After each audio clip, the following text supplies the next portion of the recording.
बिस्मिल्लाहिर्रहमानिर्रहीम। अस्सलाम वालेकुम। मैं हूं बुशरा सदीकी और यह है आपका अपना यूट्यूब और फेसबुक चैनल। मैं कई दिनों से कोई वीलॉग नहीं कर रही थी, कोई सर्वे नहीं कर रही थी, क्योंकि मैं आपको सच बताऊंगी और सच यह है कि मुझे समझ ही नहीं आ रहा था कि मैं किस बात पर आपसे मुखातिब हूँ। क्या बात करूँ आपको, क्या बताऊँ आपको कि आज अदालतों में क्या हुआ, आज सुप्रीम कोर्ट में क्या हुआ, किस जज ने क्या रिमार्क्स दिए, आज इद्दत केस में क्या बना, आज फिर से बिजली महंगी हो गई है, पेट्रोल फिर महंगा हो गया है, आज एक बेवा ने अपने शौहर की आखिरी निशानी बेचकर बिल अदा किया। ये सब बताओ मैं आपको। और डिप्रेशन और मायूसी, मतलब इस मुल्क में इतनी मायूसी है। अब जिससे बात करें वो अफसरदा है, वो नाउमीद है। गैलप का सर्वे आया है जिसमें कहा गया कि 90% से ज्यादा पाकिस्तानी ये मुल्क छोड़ना चाहते हैं। पाकिस्तान की तारीख में पहली बार ऐसा हुआ है, क्योंकि इससे पहले ये जो परसेंटेज थी हमेशा 50 से कम कम रही है, इवन के 40% से भी कम रही है। लेकिन आज पाकिस्तान की तारीख में पहली दफा 90% पाकिस्तानी इस मुल्क में रहना ही नहीं चाहते। आप हद देखिए, ये डिप्रेशन है, ये नाउमीदी है इस सिस्टम से। जो कुछ मुल्क का निजाम चल रहा है उससे जब इंसान मायूस हो गया तो अब वो कह रहा है अब इस मुल्क में कुछ नहीं बचा, अब ये जगह रहने के काबिल ही नहीं रही, इसलिए कि इस मुल्क से जाना चाहता है। यहाँ पे इंसाफ सिर्फ और सिर्फ अमीरों के लिए है, गरीबों के लिए जूते हैं, महंगाई है, खुदकुशी है, डंडे हैं, कोड़े हैं, गर्मी है, धूप है, सिर्फ ये है।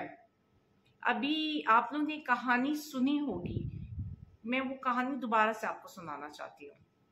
एक तोता और तोती गुजर रहे थे, सफर में थे, तो वो एक वीरान से गांव से गुजरे। तोती ने तोते से कहा कि कितना वीराना है ये गांव, कितनी वीरानियत है इस गांव में। तो तोते ने कहा लगता है इस गांव से कोई उल्लू गुजरा होगा। तो उसी दौरान एक उल्लू वहां से गुजर रहा था और उसने तोता तोती की बात सुनी। तो उल्लू उनके पास गया और कहा कि मुझे लगता है कि आप दोनों इस गांव में मुसाफिर हैं, मेहमान हैं, तो आज आप मेरे घर में रात का खाना खाएगा। तोता और तोती ने कहा कि यार इतने प्यार से दावत दे रहा है, कबूल कर लेते हैं। उन्होंने उसकी दावत कबूल की और उसके घर चले गए रात का खाना खाने। अब जब रात का खाना खा लिया तो तोते ने कहा कि अब हमें इजाजत दीजिए, हम चलते हैं। उल्लू ने कहा जी बिल्कुल बिल्कुल। अब जब तोता उड़ा तो उसके पीछे तोती भी गई। तो उल्लू ने तोती को पकड़ लिया और कहा तुम कहाँ जा रही हो? तो तोती परेशान हो गई। उसने कहा मैंने कहाँ जाना है, मैं जा रही हूँ अपने तोते के साथ, अपने शौहर के साथ। उसने कहा कौन सा शौहर भाई, तुम्हारा शौहर तो मैं हूँ, तुम मेरी भी हो। ये सुनकर तोते को बड़ा गुस्सा आया। उसने कहा ये क्या कर रहे हो, हमें अपने घर दावत बुलाकर तुम हमारे साथ ये काम कर रहे हो। तो तोता और उल्लू में सही गर्मा गर्मी हुई, लड़ाई हुई। और जब गर्मा गर्मी ज्यादा पहुंच गई तो उल्लू ने कहा क्यों ना हम इस गांव के काजी के पास चलते हैं, वही फैसला करेगा और जो काजी फैसला करेगा वो हम सबको मंजूर होगा। तोते ने कहा बिल्कुल ठीक है, चलो चलो काजी के पास चलते हैं। अब तोता तोती और उल्लू काजी के पास गए। काजी ने दोनों तरफ के दलाइल सुने और दलाइल सुनने के बाद कहा नहीं जी, तोती तो उल्लू की बीवी है। तोता बड़ा परेशान हुआ कि काजी साहब ये क्या ऐसा इंसाफ है। काजी साहब ने कहा भाई मैंने तो दलाइल सुने और यही बात है कि जी तोती उल्लू की बीवी है। अब तोता बड़ा परेशान हुआ, नाउमीद हुआ, मायूस हुआ और मायूस होकर जाने लगा। तो पीछे से उल्लू ने कहा कि तोता अपनी बीवी तो लेते जाओ। तो तोते ने कहा क्या तुम मेरे जो जख्म है उसमें नमक छिड़क रहे हो? अभी तो काजी ने कहा है कि ये तुम्हारी बीवी हो गई है, तो अब कैसे? तो उल्लू जो है वो तोते के पास गया और उसने कहा कि मैंने तुम दोनों की बात सुनी थी, तो मैं तुम दोनों को ये बताना चाहता था कि बस्तियां वीरान उल्लू की वजह से नहीं होती। बस्तियां उस वक्त वीरान होती हैं जब वहां से इंसाफ उठ जाता है, और इस गांव से इंसाफ उठ चुका है। यही हाल हमारे मुल्क का है कि हमारे मुल्क से इंसाफ उठ चुका है, इसलिए यहाँ पे एक वीराना है, यहाँ पे वहशत का समा है और हर कोई इस मुल्क से जाना चाहता है। इस वहशत ज़दा इस वीराने से अपने आप को निकालना चाहता है। ना हमारी मईशत ठीक है, ना हम माशरती लिहाज से किसी जगह खड़े हैं। इखलाकियात का जनाजा निकल रहा है और बड़ी धूम से निकल रहा है। ये जो इद्दत का केस है इसमें जो शर्मो हया का जनाजा निकला है वो बड़ी धूमधाम से निकला है भाई, और पूरी तैयारी के साथ निकला है। अभी आपने देखा ही होगा पिछले दिनों किस तरह इद्दत केस हुआ, उसमें खावर मानिका का जो किरदार था, फिर उसकी घटिया तरीन प्रेस कॉन्फ्रेंस, और उसके बाद जो आज उसने दरख्वास्त दायर की है कि जी एक मेडिकल बोर्ड बनाया जाए जो कि एक खातून का जो कि 2018 में उनको हुए थे पीरियड्स, उसका जायजा लेगी और बताया जाएगा। मतलब कानून शरीयत की, एक कुरान और सुन्नत की जो हदूद व कयूद है, आपने उसको पार कर चुके हैं। आप उससे जिसे कहते हैं ना अपने आप को टकराव कर रहे हैं, उसको बुलडोज करने की कोशिश कर रहे हैं। यहाँ पे आप अपने आप को फिरौन और नमरूद से ज्यादा ताकतवर समझने लगे हैं कि आप अल्लाह और अल्लाह के हुक्म से टक्कर ले रहे हैं, शरीयत से टक्कर ले रहे हैं। आपको पता होगा कि 1939 जो मुस्लिम फैमिली लॉ बना हुआ है वो अंग्रेजों ने बनाया हुआ है, लेकिन अंग्रेजों ने भी शरीयत के साथ छेड़छाड़ नहीं की, उसकी मजहब की पॉइंट्स के साथ छेड़छाड़ नहीं की है। अब इस तरह हिंदुस्तान में जो सिख फैमिली लॉज बने हुए हैं उसमें किसी की हिम्मत नहीं कोई छेड़छाड़ करे, वो उनके आइन के, वो जो उनकी जो मजहब है उसके मुताबिक है। तो ये जो मजहबी मामलात होते हैं फैमिली के, जिसमें आपका दीन इन्वॉल्व होता है, किसी का भी मजहब इन्वॉल्व होता है, उसमें छेड़छाड़ नहीं की जा सकती है और कोई करता भी नहीं है। लेकिन यहाँ पे लोगों ने अपनी ताकत के गरूर में, अपने मफादात के से वो जो हदूद व कयूद है उसको भी पार कर लिया है और डायरेक्ट कन्फ्रंट्रेशन की है उन्होंने। मेरे ख्याल से अल्लाह मुझे, मैं गलत कहूं तो अल्लाह के साथ कन्फ्रंट्रेशन में आए हैं ये लोग। और अगर आप देखें कि फिरौन और नमरूद को भी लगता था कि उनको कुछ नहीं होगा, लेकिन वो जिस तरह तबाह हुए, जिस तरह फिरौन गर्क हुआ और जिस तरह नमरूद एक मच्छर से मर गया, तो इनकी कोई औकात नहीं है। लेकिन अल्लाह दिलों के हाल ज्यादा बेहतर जानता है। और जिसे कहते हैं ना सुम्मुन बुकमुन उम्मीन, अंधे गूंगे बहरे, इनको आप कुछ भी बताते रहे इन पर असर नहीं होगा, क्योंकि अल्लाह ने इनके दिलों में ताले लगाए हुए हैं। और अब रही दुनियावी लिहाज से अगर मैं इद्दत केस के बारे में बात करूं तो आपने देखा होगा 8 मार्च को वो ढोलक बाजे लेकर कुछ औरतें, कुछ आंटियां आ जाती हैं सड़कों पे, इस्लामाबाद की सड़कों पे अजीबो गरीब ड्रेस पहनकर, बड़े बड़े बैनर उठाकर, जी मेरा जिस्म मेरी मर्जी, मेरा जिस्म मेरी मर्जी। तो वो आंटियां किधर गायब है? ये भी तो एक औरत की तजलील है। क्या उन आंटियों को ये सारे इश्यूज नहीं होते, औरतों की ये प्रॉब्लम्स नहीं होती, इसलिए वो इररेलेवेंट होकर बैठी हुई हैं? किधर है वो आंटियां, किधर है वो एनजीओज की, वो सिविल सोसाइटीज की, सो कॉल्ड लिबरल औरतों के हकूक की मुहाफिज, औरतों की एम्पावरमेंट, वुमेन एम्पावरमेंट की बातें करने वाली, वो सब किधर है? किधर खामोश बैठी हुई है? मतलब इस केस में अब कोई औरत की तजलील नहीं हो रही है, कोई कानून लागू नहीं हो रहे हैं यहाँ पे। मतलब किसी की माँ बहन बेटियां नहीं है। खावर मानिका की भी सिर्फ एक साबका बीवी थी, उसकी कोई बेटी या उसकी माँ नहीं है जिसने उसको जना है। मुझे तो समझ नहीं आ रही कि खावर मानिका की प्रेस कॉन्फ्रेंस, उसके पास ये दरख्वास्त आना अजीब मजाहर का खिजनी, बेशर्मी की इंतहा है।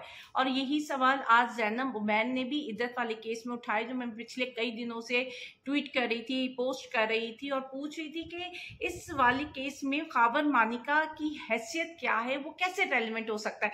एक शख्स ने जब अपनी बीवी को तलाक दे दी, 3 तलाकें हो गई, उसी वक्त रिश्ता खत्म हो गया, मियाँ बीवी का रिश्ता खत्म है।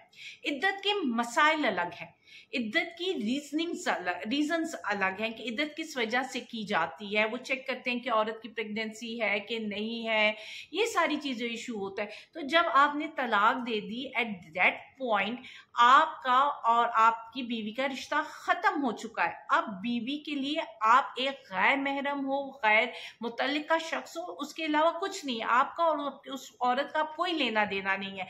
अगर वो शादी या तलाक के बाद अगर वो कोई और काम करती है जिससे इतराज होता है, तो उसके इतराज उसके दूसरे महरम को, बाप को, भाई को, बेटे को होगा। आप कौन होते हैं? आपको किसी सूरत में वो पार्टी नहीं बनते। तो इस इद्दत के केस में खावर मानिका पार्टी कैसे बना? और वो खावर मानिका जो कहता था कि जी जब मेरी ये बुशा बीबी की शादी हुई तो मेरे बच्चे बड़े उदास हो गए, रोते थे, उनको ज़हनी सुकून नहीं था। तो मैं पूछना चाहूंगी उस खावर मानिका साहब से कि जो इस तरह से आप उनकी माँ को जलील कर रहे हो, जिस तरीके से उनकी माँ पर कीचड़ उछाल रहे हो, तो क्या अब आपके बच्चे हो इस खुशी में है, सुकून में है? और जिस लालत और घटियापन की हद तक आप चले गए, उससे आपके बच्चों को ज़हनी सुकून मिल चुका है। और फिर याद अगर आपको हो तो अभी आपने अपनी रिसेंटली प्रेस कॉन्फ्रेंस में कहा ये अल्लाह रसूल का मामला है, इसको इतनी जल्दी जल्दी हल नहीं करना चाहिए, पता नहीं क्यों ये इतनी जल्दी में है, टाइम नहीं ले रहे, ये चाह रहे हैं कि केस खत्म हो। इस तरह का आपने रोना धोना किया। तो आप भूल गए कि इस केस में जो सजा हुई थी उसका ट्रायल रातों रात एक दिन में हुआ था। तो तब आपने वहां पे खड़े होकर क्यों नहीं कहा कि ये अल्लाह रसूल का मामला है, इसमें जल्दी मत कीजिए, इसको पूरा समझिए, इसकी सब चीज देखिए, इसके सारे कानून, शरीयत, कुरान सब पढ़िए। तब आपने ये सारी बातें क्यों नहीं कही? मतलब आपकी तो अपनी ही स्टेटमेंट एक दूसरे से तजाद रखती हैं। अब पता नहीं आप किसके प्रेशर में आए, कौन सा आपका हैंडलर था, लेकिन आपका हैंडलर जितना भी बेगैरत हो, आप खुद भी उतनी बेगैरत हो, क्योंकि आप उनकी बात मानो। कोई गैरतमंद अपने आप को मार लेता लेकिन इस हद तक नहीं जाता। लेकिन खैर से ये पाकिस्तानी निज़ाम है, इंसाफ का निज़ाम है, जहाँ रातों रात ट्रायल हो जाती है और सज़ा हो जाती है, और दूसरी तरफ जब इसी केस पर आप अपील में जा रहे होते हो तो कहते कि नहीं जी ये मामला बड़ा सेंसिटिव है, इसमें इतनी जल्दी फैसला नहीं होना चाहिए। अब देखते हैं कल भी फैसला आता है कि नहीं आता, क्योंकि 9:30 बजे समाअत है, और या फिर वो एग्जैक्ट 12 या 13 तारीख को ही देंगे, क्योंकि 13 तारीख तक इनके पास डेडलाइन है जज साहब के पास। इस दिन तक उन्होंने फैसला देना है। तो देखते हैं कि वो कल फैसला देते हैं या वो लास्ट मोमेंट तक उसको खींच कर लेकर जाएंगे। और दूसरी तरफ आपने देखा होगा कि वो मखसूस नशिस्तों का फैसला महफूज, पाकिस्तान में महफूज फैसले हो जाते हैं। आमिर फारूक साहब की अदालतों में आपने देखा था कि कितने महीनों फैसले महफूज होते थे। और मैं यही पूछ रही थी कि उन महफूज फैसलों से अंडे निकलेंगे, तजूरियां बढ़ जाएंगी, वो जो हमारे रिजर्व्स कम हुए हैं वो बढ़ना शुरू हो जाएंगे, क्या होगा जो इतना महफूज करके रखा है?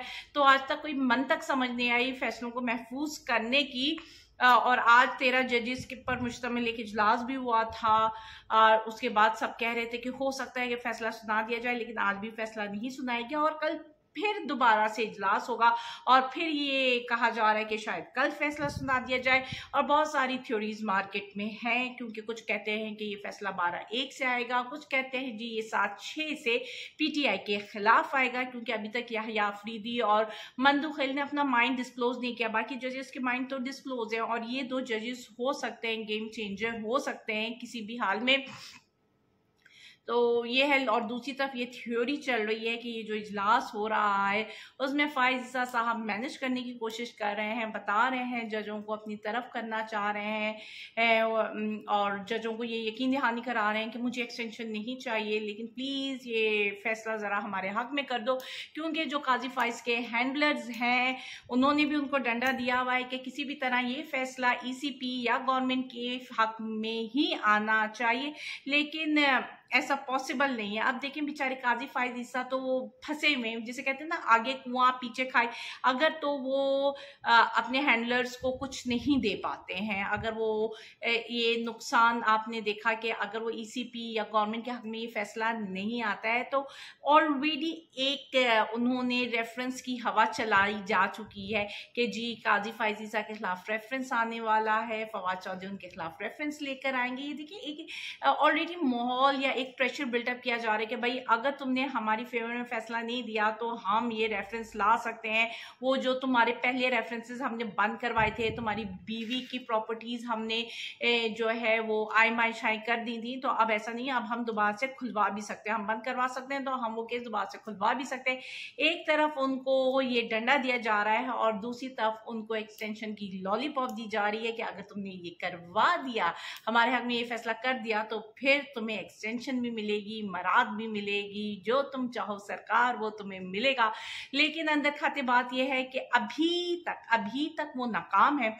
और सुनने में जो थ्योरीज मार्केट में है उसके मुताबिक ये भी है कि वो जजेस जो नहीं माने उनके नाम उन्होंने अपने हैंडलर्स को दे दिए हैं कि भाई तुम जानो वो जाने, मैं कुछ नहीं कर सकता। मैंने अपनी पूरी कोशिश की उनको मनवाने की, लेकिन मेरे ख्याल से अगर काजी फाइज ईसा पर कोई प्रेशर भी है, इन केस अगर कोई है, और अगर वो अपने फेलो जजेस को कॉन्फिडेंस में लेते हैं, तो मुझे ऐसा लगता है कि फेलो जजेस उनके साथ खड़े होंगे, हक के साथ खड़े होंगे, उनका साथ देंगे, तो उनको उस प्रेशर से निकलकर आइन, कानून और इंसाफ के मुताबिक फैसला करना है। जो भी फैसला हो, मैं ये नहीं कह रही आप पीटीआई के हक में करें या आप गवर्नमेंट के हक में, ईसीपी के हक में करें, आप आइन, कानून, इस मुल्क की बका और सलामती को नजर में रखते हुए फैसला करें।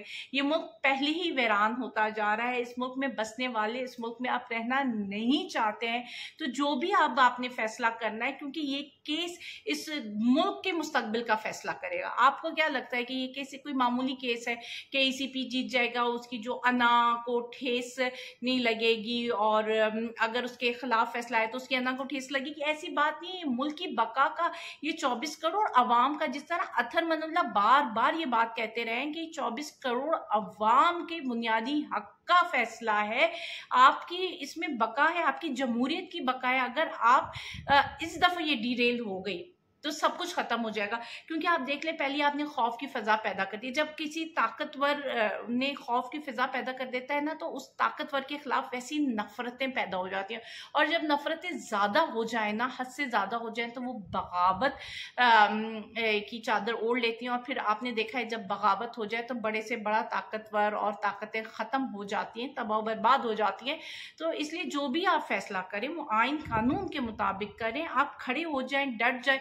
और अगर इन केस आप नहीं होते, आप वही करते हैं जो आपके हैंडलर्स या आपके अपने मफादात हैं, आप आइन और कानून से हटकर कोई काम करते हैं, तो अवाम तो आपको नहीं छोड़ने वाली। और अब तो इमरान खान ने भी कह दिया है कि वो आपके खिलाफ, उन्होंने आप पर अदम एतमाद कर दिया है। तो जिस पर इमरान खान ने अदम एतमाद कर दिया हो, तो फिर तो वो एक पाकिस्तान में जो 6 साल का बच्चा है ना, वो भी उस शख्स पर एतमाद नहीं करेगा जिस पर इमरान खान ने अदम एतमाद कर दिया, क्योंकि वो जेल की दीवारों के पीछे है, लेकिन आप सबसे कदावर है। और वही बात कि जो इमरान के नाकद है ना, जो उसके खिलाफ भी हैं, वो ये बात तो मानते हैं कि 26 साल पहले उसकी जो स्ट्रगल इंसाफ के लिए थी, वो उसका जो स्टैंड था वो बिल्कुल सही था। अगर आज मुल्क इस दहाने पहुंचा है तो उसकी वजह सिर्फ और सिर्फ नाइंसाफी है। मुझे इजाजत दीजिए। अल्लाह हाफिज।